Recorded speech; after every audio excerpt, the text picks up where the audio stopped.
Good morning students, myself Dr. Manju Gupta, Assistant Professor DWT College, Kanpur. Today in this lecture we will discuss about intelligence as well as the types or theories of intelligence. बुद्धि क्या है, इसको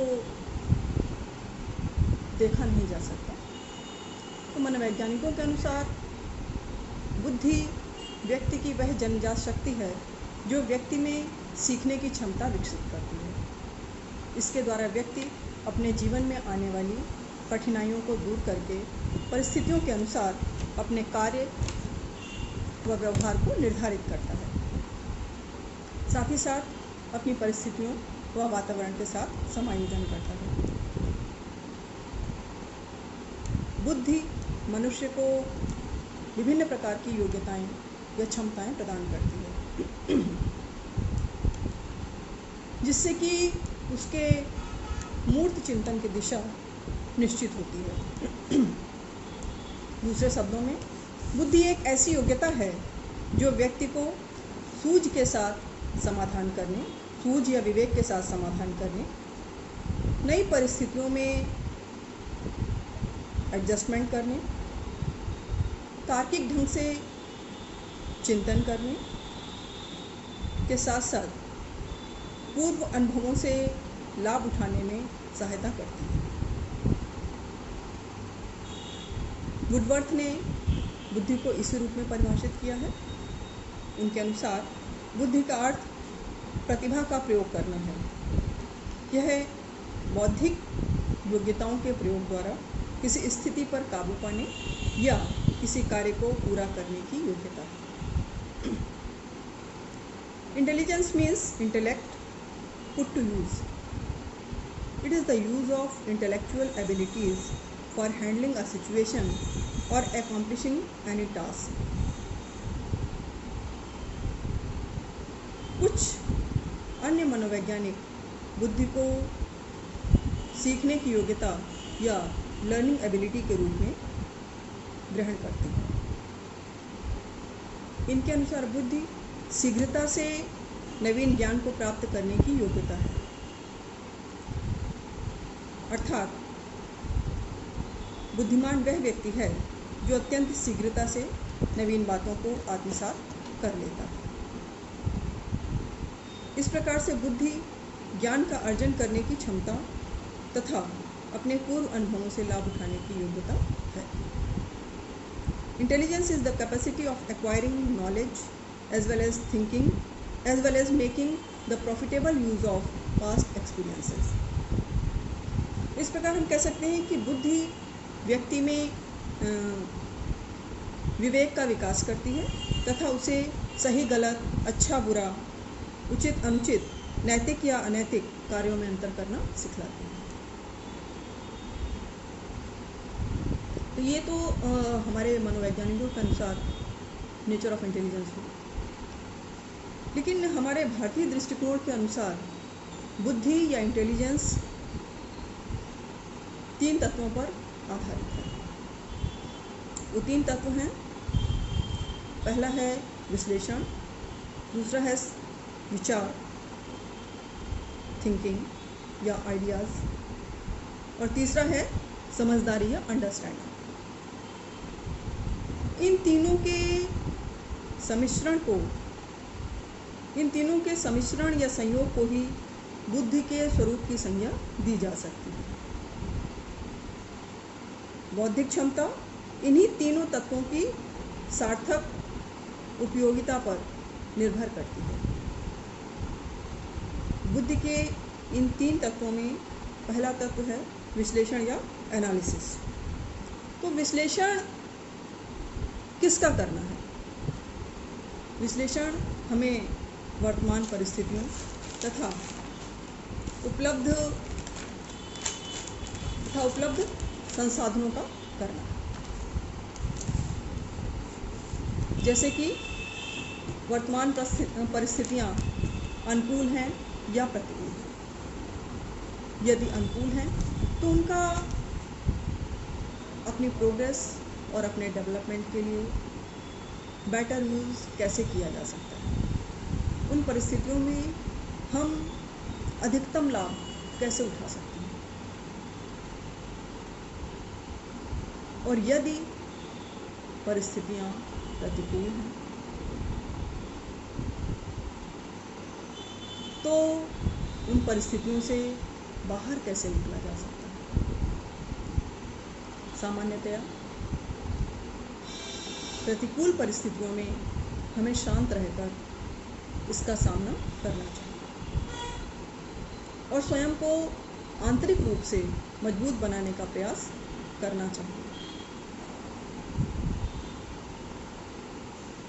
इससे परिस्थितियों का सही विश्लेषण करके उचित दिशा तय करने में सहायता मिलती है। अब बुद्धि का दूसरा तत्व है विचार, विचार या थिंकिंग।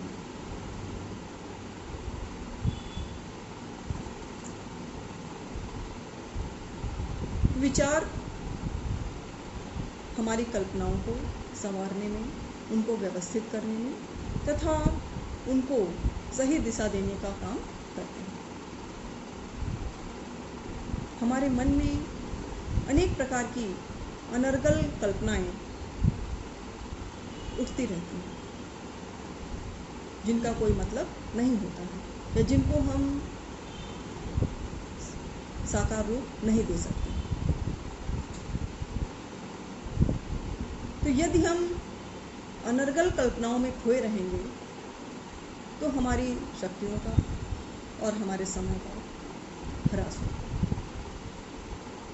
जो कहीं ना कहीं हमें तकलीफ भी पहुंचाएगा। तो कल्पनाओं को सही दिशा देने का या सही दिशा में ले जाने का कार्य विचार करते हैं। कल्पनाओं को विचारों की सहायता से उचित दिशा की ओर मोड़ देना ही बौद्धिक क्षमता है, क्योंकि अनियंत्रित एवं उच्छृंखल कल्पनाओं से बौद्धिक क्षमताओं का असीमित ह्रास होता है। बुद्धि का जो तीसरा तत्व है, तीसरा और अंतिम तत्व, ये समझदारी है।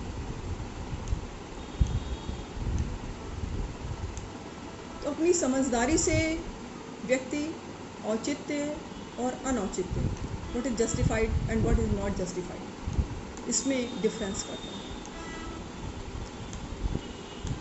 क्या सच है, क्या झूठ है, क्या सही है, क्या गलत है, क्या लीगल है, क्या इलीगल है, क्या सोशल है, क्या एंटी सोशल है, क्या मोरल है और क्या इमोरल है, इन सब की पहचान समझदारी के माध्यम से ही संभव है। तो बुद्धि के ये तीनों आयाम या ये तीनों तत्व जिस व्यक्ति में समुचित रूप से सक्रिय रहते हैं, वह सही समय पर सही कार्य करने में सक्षम होता है, या यूँ कहें कि सही समय पर सही तरीके से सही कार्य को करने में सक्षम होता है।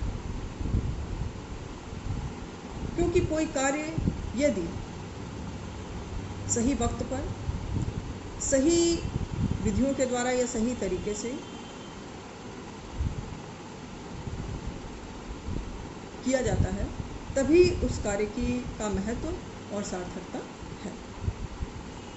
तो इस प्रकार चुनौतियों के स्वरूप को पहचानना, to recognise the nature of the challenges, और उसके अनुरूप योजनाबद्ध तरीके से प्रयासों को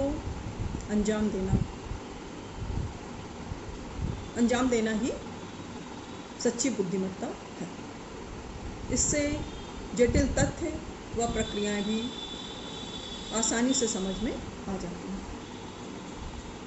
तो ये तो हुआ नेचर ऑफ इंटेलिजेंस, या बुद्धि क्या है या बुद्धि का स्वरूप क्या है। अब नेक्स्ट देखते हैं, व्हाट आर द टाइप्स और थ्योरीज ऑफ इंटेलिजेंस। तो गुणों के आधार पर बुद्धि के दो प्रकार हो सकते हैं। There are two types of intelligence on the basis of traits. इनमें से पहला है संवेगात्मक बुद्धि, इमोशनल इंटेलिजेंस, और संवेगात्मक बुद्धि का सिद्धांत, थ्योरी ऑफ इमोशनल इंटेलिजेंस। और दूसरा है बहुबुद्धि, मल्टीपल इंटेलिजेंस और बहुबुद्धि का सिद्धांत, या थ्योरी ऑफ मल्टीपल इंटेलिजेंस। तब देखते हैं कि संवेगात्मक बुद्धि का सिद्धांत क्या है। व्हाट इज द थ्योरी और कॉन्सेप्ट ऑफ इमोशनल इंटेलिजेंस। तो इमोशनल इंटेलिजेंस का कॉन्सेप्ट अभी मनोविज्ञान के क्षेत्र में बहुत पुराना नहीं हुआ है। अमेरिका के प्रसिद्ध मनोवैज्ञानिक डेनियल गोलमैन ने सन 1995 में अपनी प्रसिद्ध पुस्तक इमोशनल इंटेलिजेंस में संवेगात्मक बुद्धि या इमोशनल इंटेलिजेंस थ्योरी का प्रतिपादन किया था। इनके अनुसार मानव जीवन में व्यक्ति की सफलता, संतुष्टि, व्यक्ति को सफलता, संतुष्टि व खुशी दिलाने में आईक्यू या इंटेलिजेंस क्वोशेंट की अपेक्षा इमोशनल इंटेलिजेंस का योगदान अधिक होता है। इन्होंने अपनी रिसर्चेस के आधार पर ये स्पष्ट किया कि व्यक्ति को जीवन में जो भी सक्सेस मिलती है अपने पर्सनल और प्रोफेशनल रिलेशंस में या अपनी पर्सनल और प्रोफेशनल लाइफ में, उसमें से 20% योगदान उसकी बुद्धि लब्धि या आईक्यू का होता है, जबकि 80% योगदान उसकी इमोशनल क्वोशेंट या संवेगात्मक बुद्धि का होता है।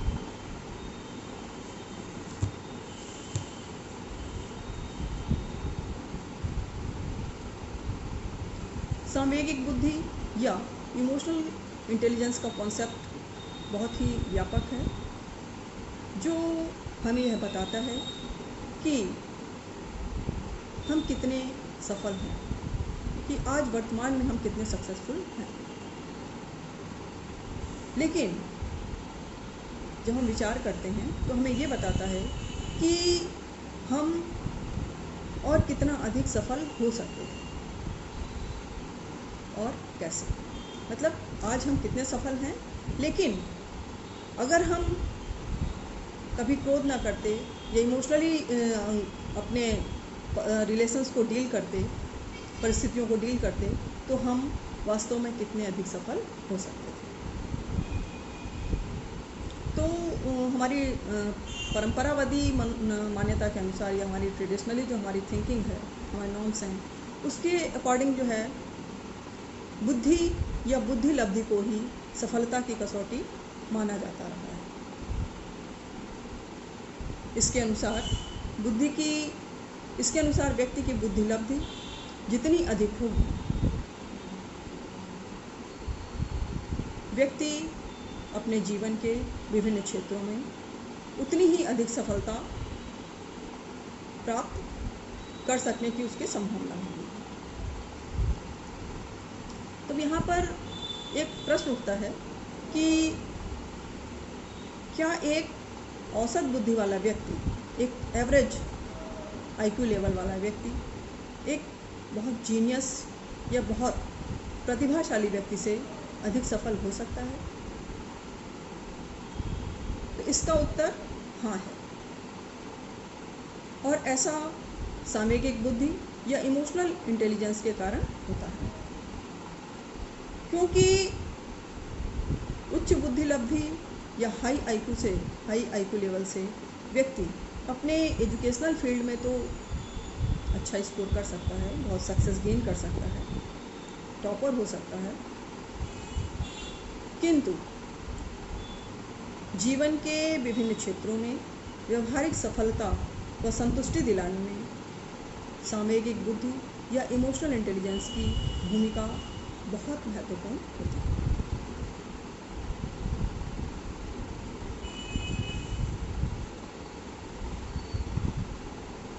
सामूहिक रूप से बुद्धिमान व्यक्ति या इमोशनली इंटेलिजेंट व्यक्ति बदलते हुए परिवेश या परिस्थितियों में बहुत शीघ्र ही समायोजित हो जाते हैं या एडजस्टमेंट कर लेते हैं,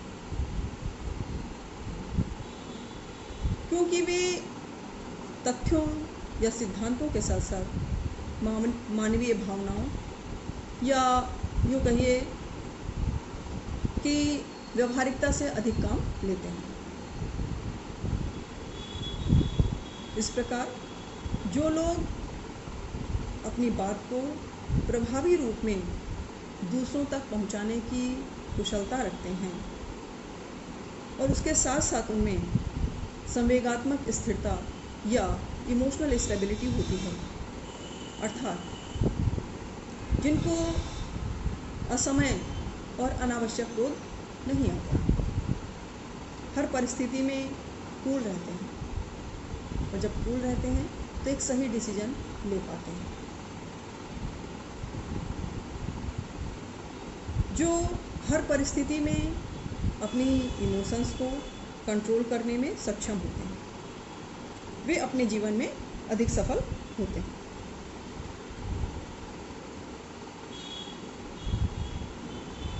तो व्यक्ति को बिना क्रोध किए या बिना इमोशनल हुए अपनी बात को दृढ़तापूर्वक कहने की क्षमता का विकास करना चाहिए, ताकि लोग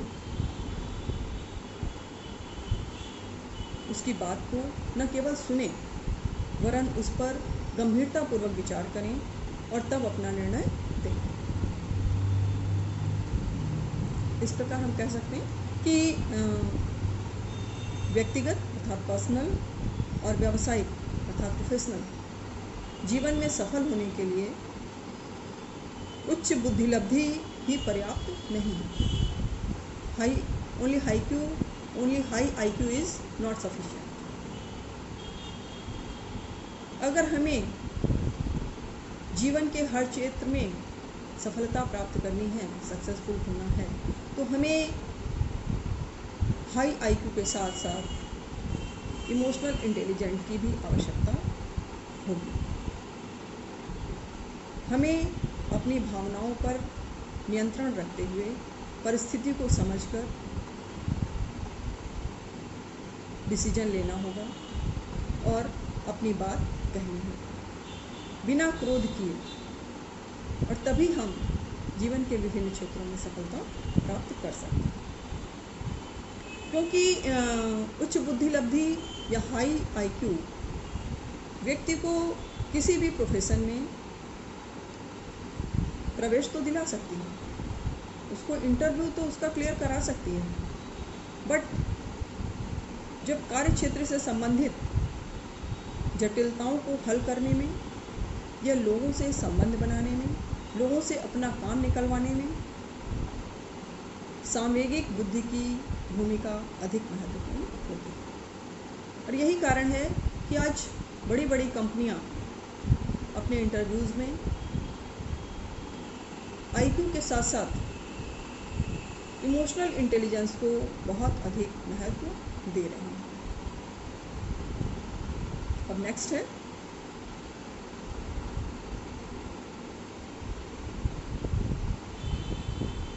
बहुबुद्धि का सिद्धांत, ये मल्टीपल इंटेलिजेंस थ्योरी। तो बहुबुद्धि सिद्धांत का प्रतिपादन अमेरिकी मनोवैज्ञानिक हार्वर्ड अर्ल गार्डनर ने किया था। इन्होंने अपनी पुस्तक frames of mind the theory of multiple intelligence में 7 प्रकार की बुद्धि या बुद्धि के 7 तत्वों का उल्लेख किया है। गार्डनर ने अपने सिद्धांत में स्पष्ट किया है कि बुद्धि का स्वरूप एकाकी न होकर के बहुआयामी या मल्टी डायमेंशनल होता है। इनके अनुसार बुद्धि के ये 7 कारक पूर्ण रूप से आनुवांशिक या हेरिडिटिव नहीं होते हैं, वरन ये उचित सामाजिक तथा भौतिक वातावरण अथवा विशेष ट्रेनिंग द्वारा विकसित किए जा सकते हैं।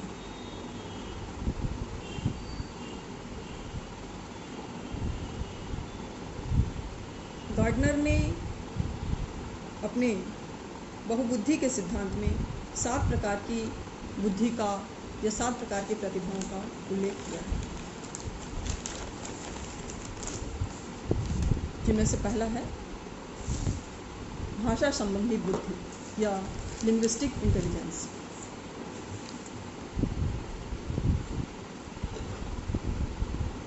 बुद्धि के इस आयाम से युक्त व्यक्ति या इस प्रतिभा से युक्त व्यक्ति अपने विचारों को अभिव्यक्त करने में बहुत कुशल होते हैं। जिस व्यक्ति में बुद्धि के इस तत्व की अधिकता होती है, उसकी बोध क्षमता या कॉम्प्रिहेंशन एबिलिटी अर्थात भाषा को सीखने और उसे प्रभावी रूप में प्रयोग करने की योग्यता अन्य लोगों की अपेक्षा अधिक होती है। ये भाषा का सटीक प्रयोग करने में कुशल होते हैं। इस बुद्धि से युक्त लोग अच्छे शिक्षक, प्रोफेसर, लेखक अर्थात राइटर, कवि, पोएट, पत्रकार, जर्नलिस्ट, वक्ता, स्पीकर, वकील, एडवोकेट या लीडर आदि बन सकते हैं। नेक्स्ट,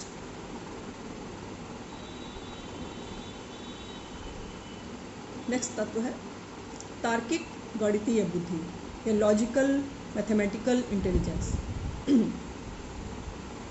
बुद्धि का यह आयाम व्यक्ति की तर्क शक्ति, विश्लेषण क्षमता तथा गणितीय समस्याओं या मैथमेटिकल प्रॉब्लम्स को सॉल्व करने में परिलक्षित होती है या दिखाई देती है।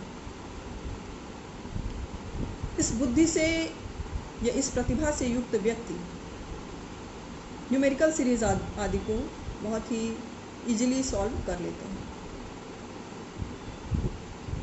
इस प्रतिभा या इस बुद्धि से युक्त व्यक्ति अच्छे गणितज्ञ, मैथमेटिशियन, इंजीनियर, साइंटिस्ट आदि बन सकते हैं।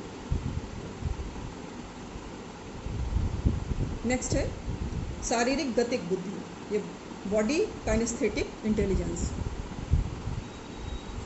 बुद्धि का यह आयाम व्यक्ति की शारीरिक क्रियाओं के नियंत्रित प्रयोग में परिलक्षित होता है। अर्थात वो उनका अपनी बॉडी पर कंट्रोल होता है कि किस एंगल तक घुमाना है। इससे युक्त व्यक्ति अच्छे स्पोर्ट्समैन अर्थात अच्छे क्रिकेटर, टेनिस प्लेयर, फुटबॉलर या डांसर, एक्टर, एक्ट्रेस या सर्कस आर्टिस्ट आदि बन सकते हैं।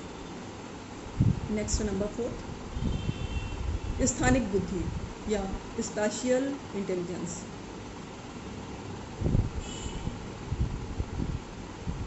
स्पेशियल इंटेलिजेंस का अभिप्राय है एक स्थान से दूसरे स्थान पर जाने में सक्षम है।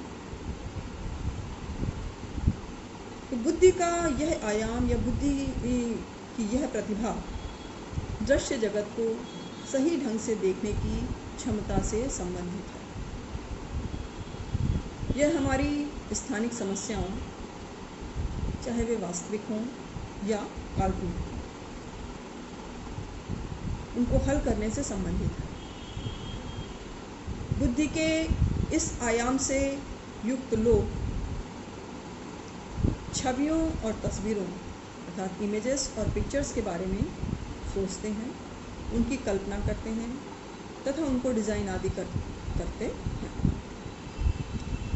ये किसी दिखाई देने वाली वस्तु के संबंध में कई एंगल से सोचते हैं, कई दृष्टिकोणों से, कई पॉइंट ऑफ व्यू से सोचते हैं। इस बुद्धि से युक्त व्यक्ति अच्छे आर्किटेक्ट, मूर्तिकार आदि बन सकते हैं। नेक्स्ट है दृश्य संबंधी स्थानिक बुद्धि, विजुअल स्पेशियल इंटेलिजेंस। बुद्धि के इस आयाम से युक्त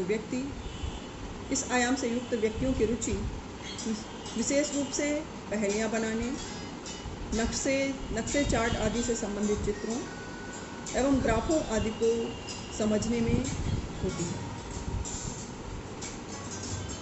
इस प्रकार की बुद्धि से युक्त व्यक्ति स्थानों के रास्ते याद रखने में, वस्तुओं तथा मशीनों की संरचनाएं समझने आदि में अधिक निपुण होते हैं।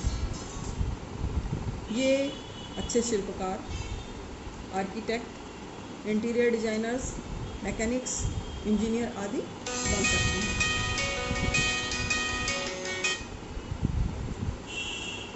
नेक्स्ट है संगीतात्मक बुद्धि या म्यूजिकल इंटेलिजेंस।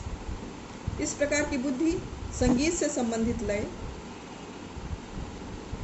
लय तथा ताल अर्थात रिदम, गायन के उतार चढ़ाव या पिच ऑफ द सिंगिंग के प्रति संवेदनशीलता या सेंसिटिविटी से संबंधित क्षमता के रूप में जाना जाता है। इस बुद्धि से युक्त व्यक्ति या छात्र अच्छे गायक, सिंगर, वादक, इंस्ट्रूमेंटलिस्ट, रेडियो जॉकी या म्यूजिशियन आदि बन सकते हैं। Next and the last one है अंतर व्यक्तित्व बुद्धि या इंटरपर्सनल इंटेलिजेंस। बुद्धि का यह तत्व दूसरों को समझने व उनमें संबंध स्थापित करने की प्रतिभा से संबंधित है। इस बुद्धि से युक्त व्यक्ति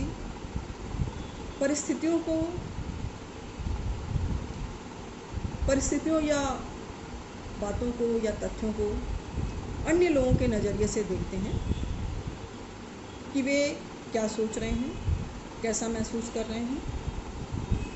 तो इस प्रकार की बुद्धि वाले व्यक्तियों में दूसरे लोगों की भावनाओं, इरादों, दृष्टिकोणों, आवश्यकताओं आदि को समझने की अलौकिक शक्ति होती है। ये दूसरों की मनोदशाओं को भांपकर उनके द्वारा किए जाने वाले व्यवहार का अनुमान लगा लेते हैं। इस बुद्धि से युक्त व्यक्ति अच्छे साइकियाट्रिस्ट यानी कि मनोचिकित्सक या काउंसलर आदि हो सकते हैं।